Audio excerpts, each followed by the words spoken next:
I'm Tom, Alchemy Wizard. Today we're going to talk about indium. First look at indium.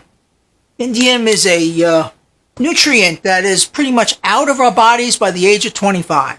And then it's gone. Basically, it's gone because the indium levels are depleted from our body and there's no sources of indium from foods or anything like that. It's speculated that indium is directly responsible for our aging, and that if you supplement yourself with indium, you could reverse the aging process, increase your hormones. It has some other benefits as well.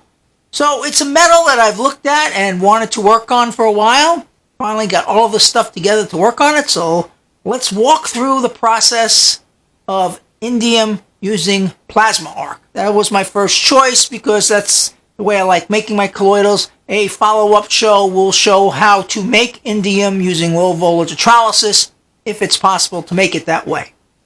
But for now, let's do the plasma arc thing. So I ordered what they call Indium Shot. Indium Shot is just little pieces of indium left over from whatever it is that they make indium out of, that they can't use these little pieces. So I was hoping that the pieces were going to be a little bit larger than they are, but they're kind of small.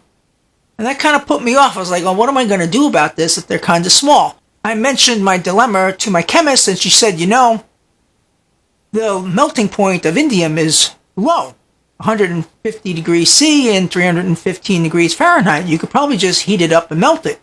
But she said the caveat with that is there's only a 50-degree difference between when it starts melting to when it ignites into an indigo flame.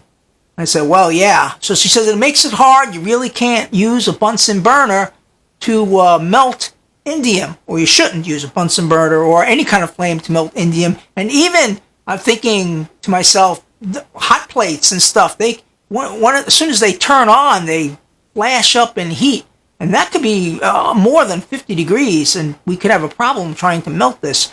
So I was thinking about how the hell am I going to come about to melting indium so that I can make rods out of these little tiny pieces that I got here. And then I had a really good idea, was to use this here.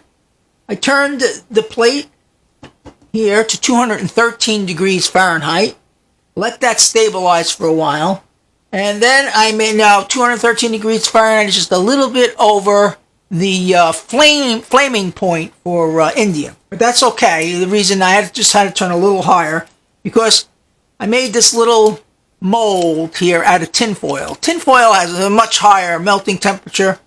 So I put the tinfoil on the heated pan like this.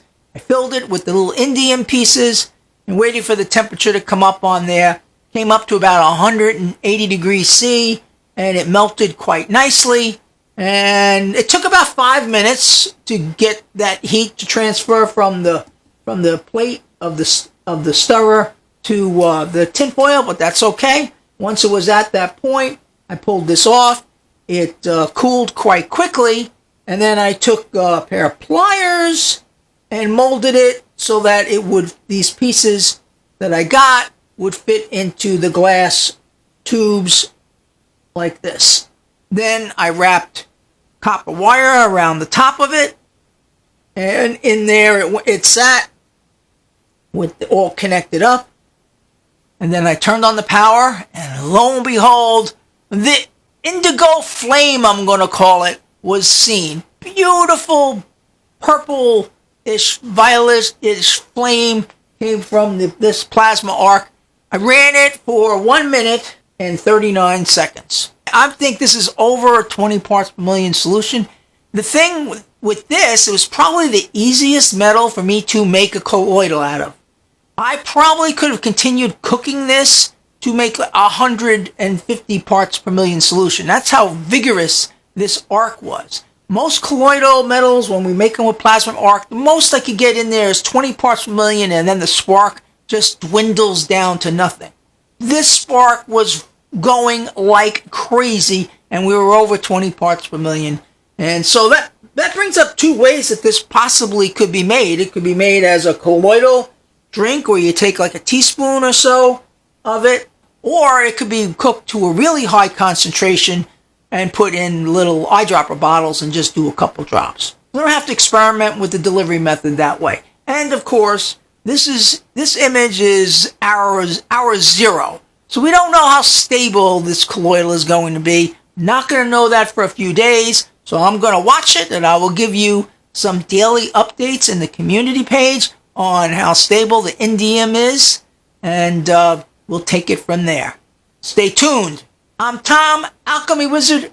I will talk to all of you again soon.